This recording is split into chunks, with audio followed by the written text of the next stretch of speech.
Secrets. Whoa. That wasn't a secret. Who are you when no one is looking? What's the secret? What secrets are you holding in that you think nobody knows? What are the stuff that you've stuffed deep down inside, but it still seems to be just under the skin? You know, last week we started our series, and Greg Rochelle guided us through the beginning talking about secret addictions. And if we're really slow and think about it, there probably are some things that we kind of hold on to. And the ripple effects of whatever those are in our lives might be significant or might not be so much, but they're still there. And these secrets, what are they? What are we not dealing with? What are we not thinking about? And I really was praying last week when Cindy and I weren't here, and he was opening that series, that we all would just be thinking and digesting, what things again have us captive. And can we identify those things? And can we start to figure out how we can actually be free from those things? Because life would be so much better, so much fuller if we could be free from those things. And so he did a really good job starting us off and thinking about that. And I have to say about all these series, or all these sermons, especially in the Secret series, that this really gets your thinking going. But the reality is, as you identify some of these things, it starts the ball moving, but it's just beginning the process. I was talking with someone this week, and I was saying that wherever we find ourselves deep into the woods, if we're 5 miles into the woods, it's going to take us 5 miles to get out of the woods. There's not a magic switch. Maybe we can cover the terrain a little faster, but it's still going to have to travel that distance. So with all these things, there's not a magic pill, there's not a magic Bible verse that all of a sudden if you get this, everything just disappears. You've got to engage. The same way you were engaged to get to that place is the same way you've got to be engaged to get out of that place. And, as you saw, if you got the pulse this week, this is another PG-13 message. And hopefully this is our last one for the fall season into Christmas. I don't really enjoy giving these, but as we've talked about it, I think they're important because of the reality that we live in our world. These are real issues, and we need to, look at them, figure them out, and see how they fit into our lives. And as I said the first week when we were in the marriage series, that really a PG rating is really a gift to you, especially if you have kids at home still, because it puts some discussions on the table that maybe you normally just wouldn't have. And I kind of joke that, some of us grew up in those homes where our parents thought they ought to say something about sex and all that kind of stuff. So they say, "Do you know the birds and the bees?" And our parents would say, "Oh, yeah, I do." Or you'd say, "Yes, I do." And then say, "Good, conversation over." And on the way they would go. But we really can't take that tack today. We don't have the luxury of doing that. So this morning we're going to deal with sexual secrets. And again, this is not an easy subject, but it doesn't matter where you're at in your life. If you're just trying to figure out what faith has to say about your life, whether you've been a Christian for a while, this subject touches our lives. If it may give us some clarity when working with others in our family, in our lives, there may be some things that we need to personally think about. And our verse for this series comes out of Proverbs 13. Actually 28:13, and Solomon says this, and this is what he says. He says, "Whoever conceals their sins does not prosper." And what he's saying is, he's not saying that all the details of your life you've got to, in a sense, lay out there for the world to see. But what he means is, if you don't deal with it, if you don't come face to face with it, and interact with God, you're not going to prosper. You're not going to do well at living. When we have these secret sins, whatever they may be, they actually hold us back. They come back into our life, and they come up at sometimes the worst possible times. And Solomon's saying, don't conceal with them, deal with them. And then when we do, I love the second part of this verse. It says, but the one who confesses and renounces them finds mercy. And the idea of confession isn't just saying you're sorry. We've talked about this before. We trained our 3 girls when they would do something to say sorry. And eventually we realized this was a bad idea because they just said sorry to get us off their back. So the minute something would happen, they say, sorry, sorry, sorry. And we're like, you don't really mean it. You want us just off your back. And this idea of confessing is identifying whatever it is. It's agreeing with God with what he says about the subject matter. And the renouncing really takes place when you and I start to make changes in the way we live, the way we interact with whatever that is. So my repentance, my renouncing starts to show up as I stop functioning in that way. And sometimes that's a quick process, and sometimes that's a long process. But the idea here is that when you and I confess and renounce our secret sins, our sins, we find mercy at the hand of God. God doesn't actually look down on us. He welcomes us and our brokenness and says, you have mercy. That's why I sent my son. That's why I gave him for your lives, so that you could experience mercy. So when you conceal it, you're removing yourself from that. When you confess, renounce, and start to make changes, you're on a different path. It doesn't mean you have it totally down, but you renounce that. I was talking with someone yesterday, and I said that I really like when there's something that I've confessed and renounced in my life, and it's no longer discipline that stops me going down that road, but I've actually lost my appetite for it. That's a great thing. If you've been a Christ follower for just a little while or a long while, you probably can identify some kind of behavior that's out of alignment with what God would have for you. And you've come to terms with that, and you've confessed it, and you've renounced it, and now you're not drawn to it anymore. That doesn't mean that happens in every area of life. But I think it can happen in a significant amount of life where actually that thing, that idea, that concept, that behavior no longer has a pull on us. Now, if you're a person that's trying to follow Christ and you're trying to walk with Christ, you're trying to deal with these secrets as we're going to say God lays them on your heart, not to put you down, not to make you just feel guilty, but he lays these on your heart so you can see that there is a better way. And for those of us who have been at this for a while, it gets to a point where we actually pray what David prays. And this is a very famous verse. It says, "Search me, God, and know my heart. Test me and know my anxious thoughts. See if there is any offensive way in me, and lead me in the ways or the way of everlasting." And so those of us who have really moved along, and sometimes it's 2 steps forward, 1 step back, really ought to be at a place where we're saying, God, regularly search my heart. See where my life is out of alignment with you. Help me to understand that. And then as I see that, but sometimes my anxious thoughts, sometimes I'm still wrestling with what it means to trust you. I don't know about you, but I have to learn that lesson regularly. Sometimes I feel like I could trust God in a big situation, and then all of a sudden I'm in a new situation. It might be 6 months later, a year later, and I find myself anxious again. So I got to search my heart, see where I'm not trusting you, see where there are offensive ways that just don't please you in my life. And then lead me in the way everlasting. And it's interesting, in Jeremiah, that word everlasting can also be translated ancient. And so the idea, lead me in the ways of of how people used to live, in the ancient ways, in your ways, in the timeless ways. And lead me in those ways. Help me to live that way. And I'm going to say it again and again, is that when we function in that direction, we find that life is better.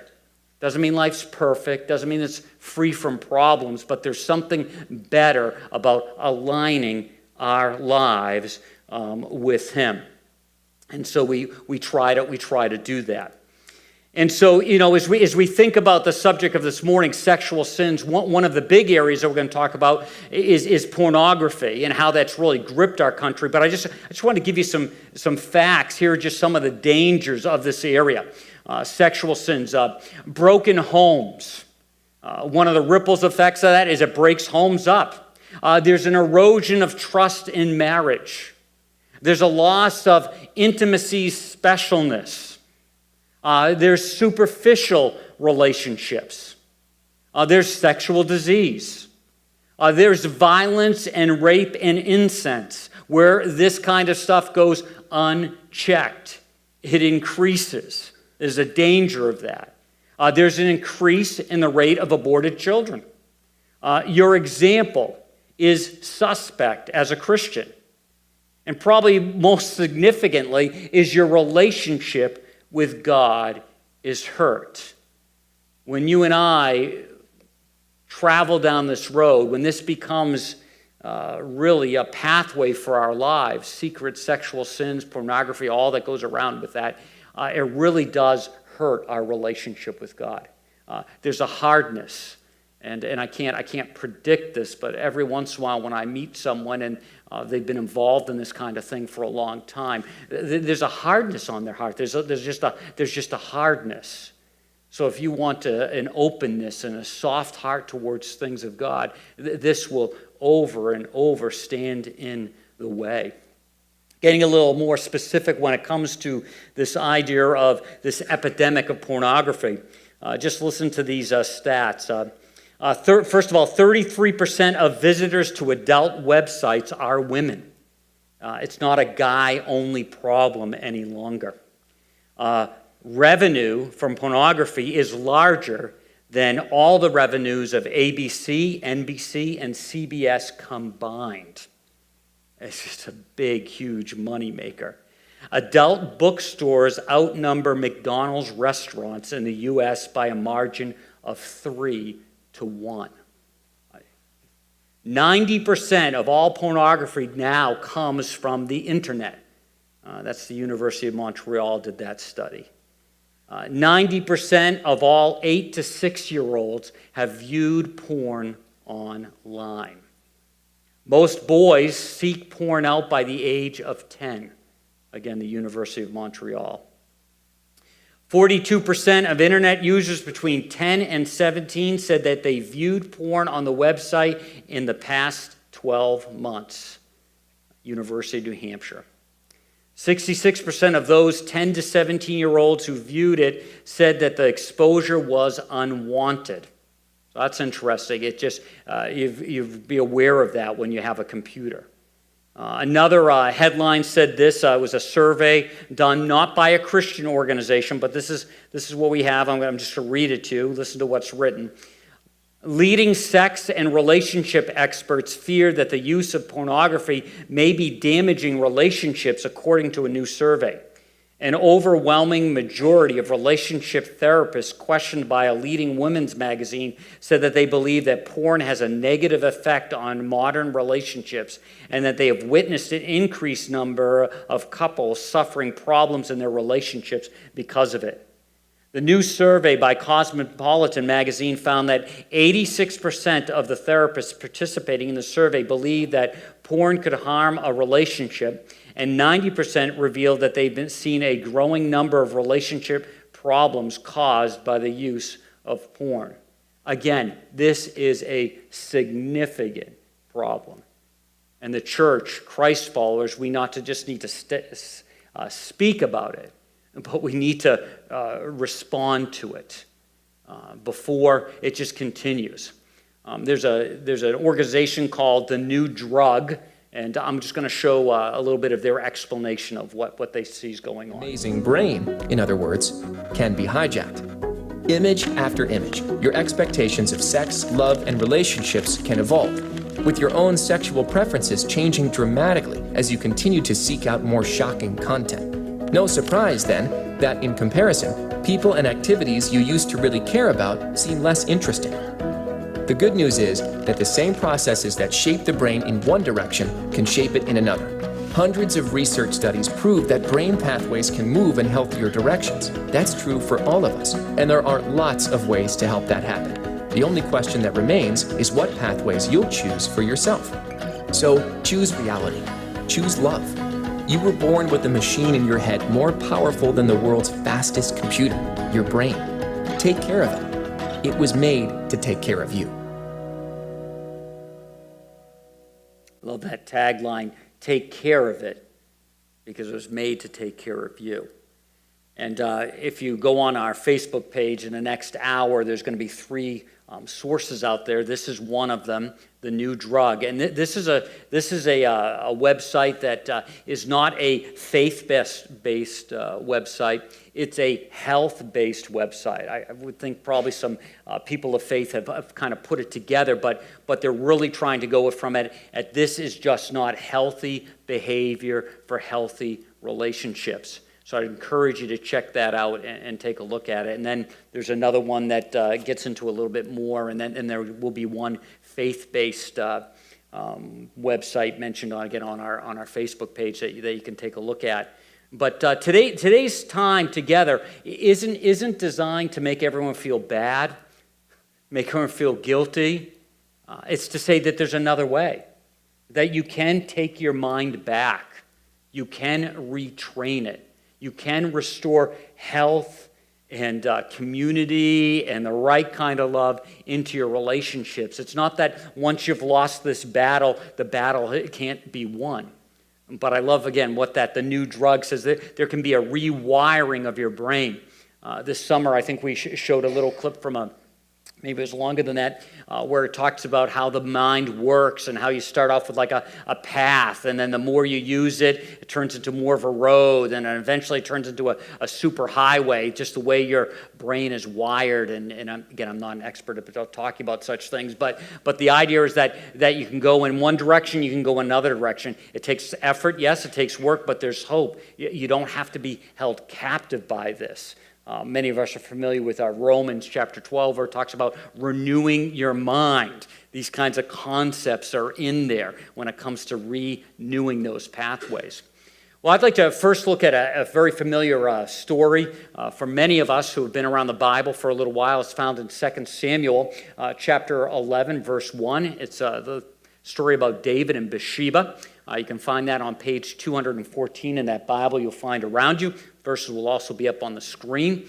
And if you don't have a printed Bible, we'd love you to take that Bible you find around you as a gift from Seneca Community Church, or download YouVersion, which is an excellent tool. It's free. Any phone will basically take it, any electronic device. So 2 Samuel chapter 11, verse 1. In the springtime, at the time when kings go off to war, David sent Joab out with the king's men and the whole Israel army. They destroyed the Ammonites and besieged Rabbah, but David remained in Jerusalem. One evening, David got up from his bed and walked around on the roof of the palace. From the roof, he saw a woman bathing. The woman was very beautiful. I want to stop here, and we could talk a lot about just what's going on here, but I want to just draw your attention to a couple things. First of all, it was interesting in some of my more reading commentaries and getting back to some of the words that can be used. It was interesting, the English Standard Version, instead of saying one evening, so this wasn't like after dark, says it this way. It says it happened late afternoon when David arose from his couch. And the real idea here is that David was taking his siesta. It had been hot in that area and was getting up. And so it was still daylight out when he did this, because of course he was going to see this woman bathing from a higher vantage point. So there needed to be some kind of light. But this was more like late afternoon. And I want to say this, and I know I'm going to be misunderstood. We really don't like, we really see that David crossed the line. He was supposed to be doing other things and that kind of a thing. But I also want to say he knew what he was doing.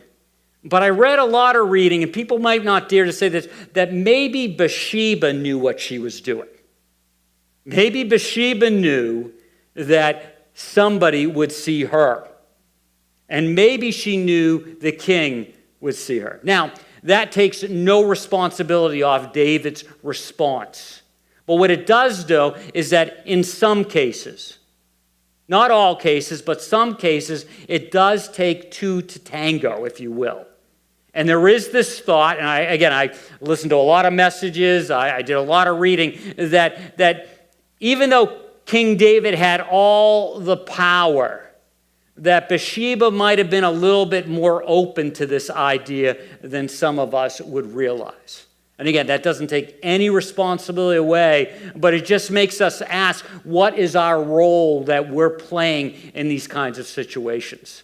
In this case, maybe she had a part in this. Maybe she was a little bit more willing than I thought. Again, that does not mean that David did anything wrong. It doesn't mean that it was her fault. You go that extreme, but it's a little messy. There's a little tension there in going, maybe more was going on than just David exercising his power. Now I'm going to get in big trouble. You're going like, oh, what's he going to say now? Every once in a while on Facebook, I see this picture, and again, there's some truth to it. It's never to take the responsibility away from a man that does something inappropriate, does something violent. It does nothing to take away from any of that stuff. But it's just a piece. It's a part. It's a part of the conversation. And I've covered up some of it because I just don't want you to see all of it. But this does make me stop and pause and go, maybe. And again, it does not resolve any responsibility from a man, but it just maybe. And I don't know if you've seen this picture. These girls are, dressed in their evening wear, and it says, if you don't want people touching your critters, don't make your barn look like a petting zoo. And, we go, ooh, that's pretty harsh. See, I can't even have it up there. And now I'm going to get emails, Dave Spencer. But I'm going to say, there is a piece to that. I don't know where that starts and where that stops, but I think we need to be aware that there is a piece to that. The perpetrator, or whatever you want to say, is responsible fully. It doesn't matter how enticing or whatever. It's still his responsibility.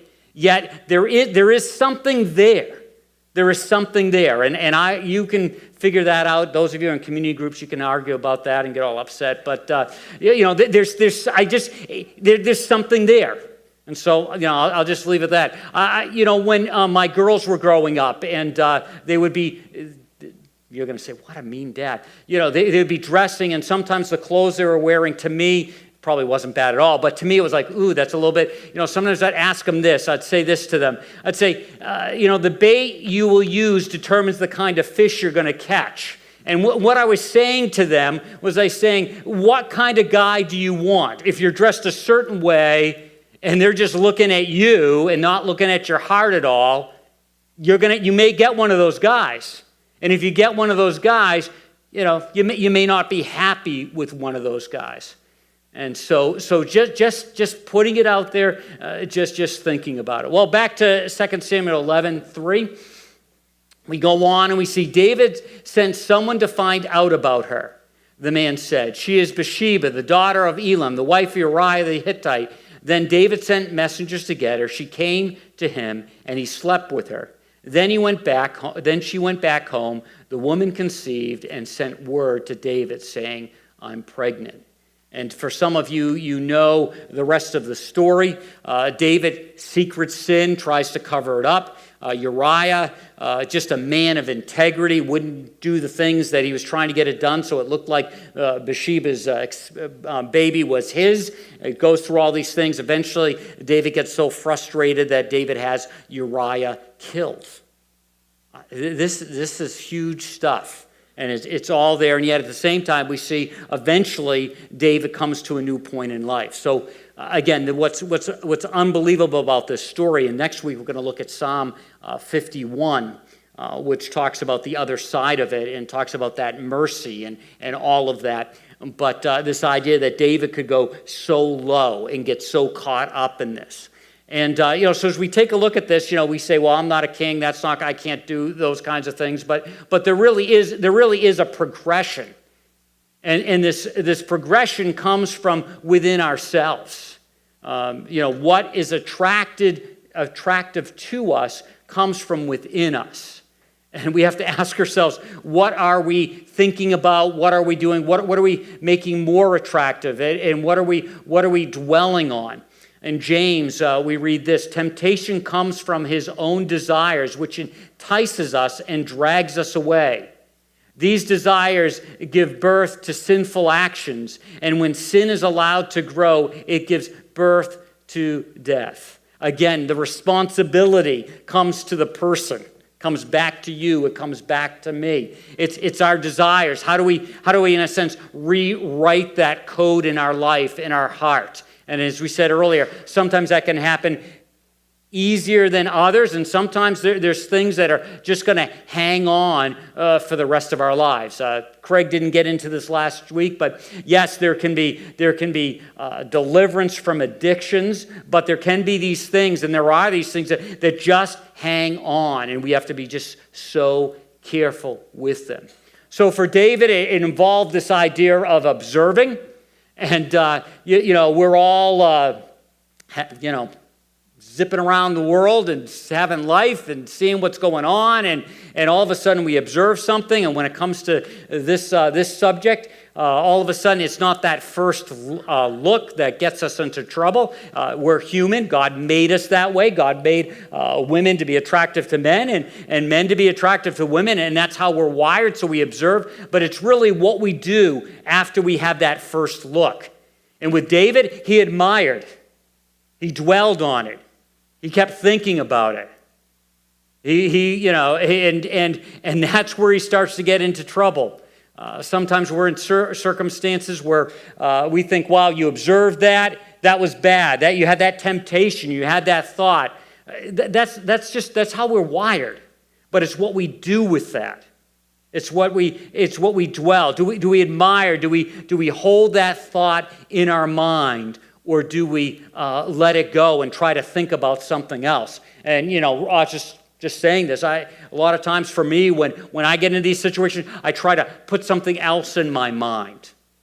I try to have scripture verses that I've memorized so that when I have a thought that is out of alignment with God, I bring in that other thought and I try to think on that rather than the other thing. Because it's not like I want to be going, I'm not thinking about that, I'm not thinking about that. And you think about it, don't you? So I want to put something else in my mind. But for David, it was observe, admire, and then he inquired. And he started to investigate. And many, many, many times, you hear about a situation where someone really went off the rails when it comes to this area, and you don't realize, you think it just happened, but there was this observation, there was this admiration, and then there was this inquiring, and you're seeing it in the moment, but you don't realize this process started 6 months ago, it started a year ago, it started 2 years ago, and it's starting to, in a sense, build up steam. And then for David, he reaches out, he has someone do this, he connects, he contacts, and we may not be doing what David did, but he connects his heart, his engagement to this. Sometimes for us, when it comes again to this pornography, we're connecting to a screen, but there's this connection going on, and then obviously the sin comes. And we're dealing with it. It's full blown now, and it's grabbed us, and it's seized us.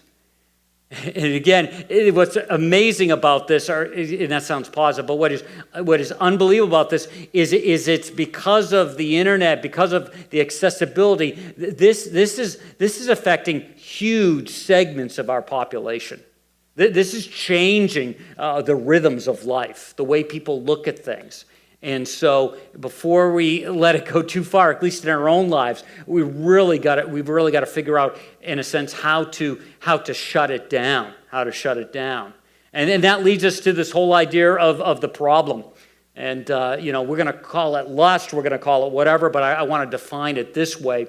Lust is unchecked natural attraction that leads to fulfilling one's desire in sexual misconduct with no regard to the consequences. So it's a natural attraction. Again, I sometimes when, especially when I'm talking with guys about this, it's a natural attraction. God's made you, but it's what you do with this.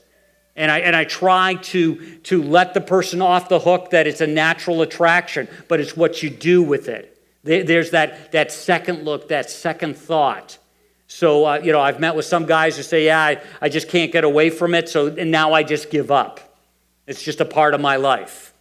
But again, it does something internally. It does something to your relationships. It creates consequences. And many of us can think about, maybe if we stopped and think about the time we first, in a sense, had our minds, our hearts, our soul skewed to this whole subject. I can remember the first time, in a sense, I was exposed. I was 10 years old. And my cousin, we were visiting my cousin, and we got to the house, and all of a sudden he comes downstairs. He goes, "Hey, Dave, I got to show you something." I'm like, "What are you talking about?" He goes, "I got to show you something." So we run up to his bedroom, and in his closet, he had one of those little doors that go to the eaves, you open the closet, and he opened up that little door and pulled out all these magazines. And all of a sudden, I saw images I had never seen before. And I let's be frank, I could pull those images up today, 42 years later, if I thought about it for a little bit. You're exposed, and all of us have different stories. Most of us have different stories. Most of us don't grow up unscathed by something like that. And for some of us in this room, it was 10 times more intense than that. It was younger than that. It was horrific. But all of a sudden, now you're not this pure little untouched little boy, little girl. You've seen some things that do connect to your heart and do connect to your soul. And in reality, you find yourself that you're injured by that. And again, it can have all kinds of different ripple effects into your life. And that injury just, in a sense, continues on. And then, in a sense, there's this confusion. Because I knew something. I knew as a 10-year-old, I knew something was wrong, but I liked it. Wrong. I was intrigued by it. The next time I was down seeing my cousin, I kind of wanted to see the magazines again. But I knew it was wrong. And you're in this confused state of mind because, again, it's a natural attraction. Yet it sets you into motion if you're not careful with it, if you're not aware of it, into a place you just don't want to be. And that injury is just affecting our country, our society, over and over and over again. And some of us have been victims of that. Some of us have been willing participants. It's just there. And so rather than try to sort all that out, and we can't do that on a Sunday morning, but what do you do with that? What do you do with that? Jesus speaks about this whole idea of morality and committing adultery, and he says, "You shall not commit adultery, but I tell you that anyone who looks at a woman lustfully has already committed adultery with her in his heart." Now that does not mean that it's the same. You thinking that and not doing adultery, that's a good thing. There is a difference. But there's something internal that happens in your heart, in your soul. And Jesus is not saying this to kind of slap us all on our hands. He's trying to say this to give us a wake-up call that you're playing with something that is super intense. You're playing something that in other portions, Paul talks about it not being a sin outside the body, but it's a sin inside the body because it gets into your heart. And you have to, in a sense, rework the wiring of your soul and your heart if you go too far down this road. And so Jesus is basically stay away from all of that. Moses talks about this in a sense, but we're going to move on to the next. You've got this idea of pondering. You've got this idea of digesting. We read in Ephesians, they refused for so long to deal with God that they've lost touch not only with God, but with reality itself. They can't think straight anymore, feeling no pain. They let themselves go in sexual obsessions, addicted to every sort of perversion, but that's no life for you. You've learned Christ. And so for the Christ follower, there's definitely another way. But it's interesting, again, those articles I read, those were not Christian publications. The greater world is starting to realize the implications of this. It's having an effect on families. It's increasing violence. It's increasing all these kinds of things. And we need to deal with it. We need to shut it down somehow. But for a Christ follower, need to realize that this isn't to be a part of our rhythm of life, because it's no life for us. It destroys our life. And this kind of hidden sin can do this. A hidden sin kills good judgment, causing a downward spiral. And we can see in this area when someone gets controlled by this, they just make bad decisions. And I want to say, and this isn't just a young person's problem. I've had acquaintances and friends who, quote unquote, are pastors that have gotten messed up and mixed up in this when they got into their early 60s. There was no hint of it till then. And all of a sudden, it's just destruction. So it's something not to be scared of, but to be very aware of. And you can all think of, maybe you've had a friend that starts to go down this road and they start to make all kinds of crazy. We hear the stories of marriages that break up and they're just blowing everything up. They're just in a downward spiral and you wonder when they're going to hit bottom and they're going to wake up to it. And you hope they do, but they don't. And it just gets worse and worse and worse. Also, and we've touched on this a little bit, it eats away at your soul, eroding your relationship with God. That doesn't mean you can lose your relationship with God. We see that Jesus gave his life. He gave it freely. We can't earn our relationship with God. So in a sense, we can't unearn our relationship with God, but it erodes our heart. We're going to read about David and his response when finally all of this came to light. But his relationship with God was totally eroded. And so you can't have it both ways. You can't be actively participating in this kind of stuff and be building a relationship with God. It just doesn't work. And if you are going through the motions, you're just going through the motions. Because you've got to have a hardness in your heart to be able to be enjoying God and then going rampant in this other direction. And eventually, it destroys everything. It destroys everything. And again, we can think of some lives where just everything was destroyed. It's interesting, if you read the story of Job, 40-some chapters, and his friends come. One of the things Job says that I have not been improper when it comes to my looking. I've not sinned with my eyes. I've not undressed a young woman. And it's interesting that he says that, because the way his life implodes, one might think there must be some super secret sin in your life for what has happened, and they equated it with that, so he answers the question before it's even raised, because our lives just get destroyed. I like, again, what the New Drug Project says. Listen to this. Bottom line, pornography is a scientifically proven guide to being a bad lover in virtually every imaginable way. In addition to impacting who we love and how we see them, it changes how much we're able to actually express that love. But no machine can ever satisfy your basic need to bond with another human being. Now we're going to say one point of clarification towards the end. We said in our marriage series that your spouse does not complete you. They complement you. So you have to remember, so don't walk away from that last sort of line saying my spouse completes me. No, they complement you. The only person that completes you is God in your life. Well, I'm going to really quickly run through what the freed life looks like. Those of you in community groups can follow up and take a look at these and discuss them as you're walking through on your own. In your message guide, there's a section there you can walk through that and think about these.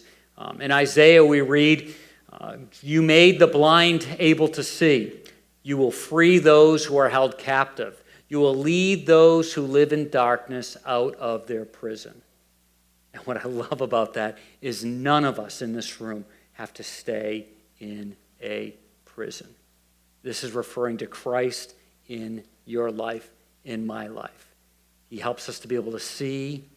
He gives us freedom when we've been held captive in any area, but especially this one. Again, if we walked 5 miles in, we're going to have to walk 5 miles out. There's no quick fixes. But the worst thing you can do is just say, wow, it's 5 miles back to the car. I'm just going to stay here. It's too far to travel. No, start taking those steps. And all of a sudden you'll find now you're only 4 miles away from the car. Now you're only 3 miles away from the car. It takes work, but he wants us to live this free life. So part of this is this idea of fleeing. We need to flee these things. We need to avoid these things.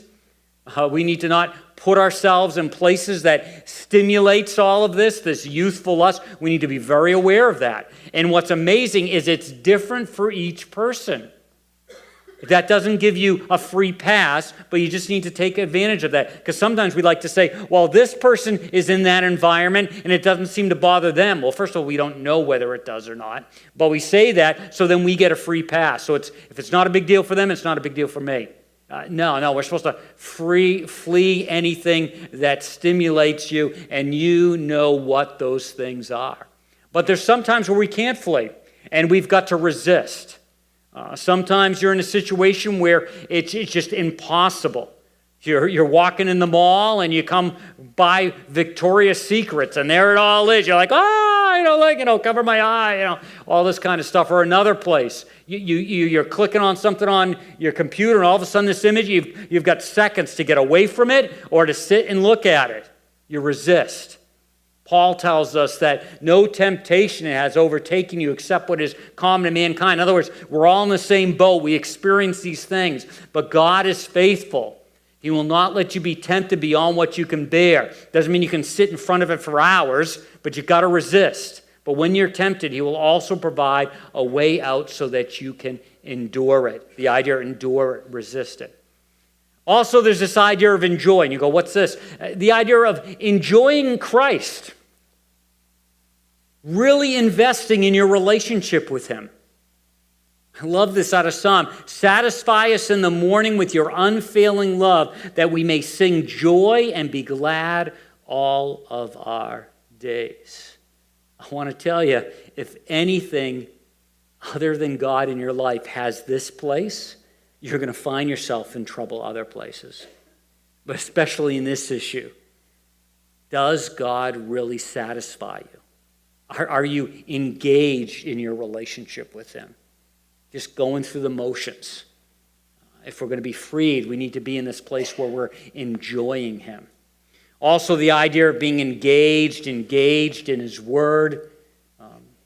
Very familiar verse to some of us. How can a young person or any person stay on the path of purity? By living according to your word. So we engage in his word. We hear from him through that. We engage in it. Also, we have a determination. We have grit in our life. We have a resolve in our life. We really stand firm. And it takes a lot of energy. And that's okay. But we have this determination and it helps us live a freed life. You see, a message like this doesn't have to be a message of guilt and depression and all this kind of thing. This is a message of freedom. We can be free. You see, a natural attraction doesn't have to be an enslaving distraction. It's natural. It happens. But it doesn't have to be an enslaving direction when we live the freed kind of life. You don't have to concede when you've been freed. And that brings us back to our relationship with God. We've sang a lot of songs in the beginning about it. Do we have this relationship with God? Is it a growing relationship? Have we been freed? Have we acknowledged our need for God in our life? Because we can't do it our own. We can't do it our own. We need him a part of our lives. And when we see that we need him and we place our trust in him and we ask him into our life, we find that we don't have to concede because we have been free. Would you pray with me? Gracious Heavenly Father, this is a tough subject to talk about. There are so many angles, so many facets. A few minutes on a Sunday morning doesn't do it justice, but it gets it out on the table. And I pray that no matter where any of us are at in this room when it comes to this subject, that we would take a look and see where we're at. And whatever next steps need to take place, we would be willing to invest in them. Whether it's placing our trust in you for the first time, we ask that you'd help that person take those first steps. Whether it's one of us that's just been captive by something like this, I pray that you just really help us to see that there is a way out of the woods. It may take energy, it may take work, but it is possible. We don't have to live, we don't have to concede in this area. Lord, and for those of us who have been blessed and this is behind us to some degree, I pray that you'd help us to be a voice of reason, not a voice of judgmental tones, but a voice of reason that can help take somebody else, in a sense, by the hand and lead them out of the woods day by day. Lord, we thank you for your love for us. We thank you for the fact that you step into our real messy world. And Lord, we welcome that because we need it so desperately. We ask all of this in Jesus' name. Amen.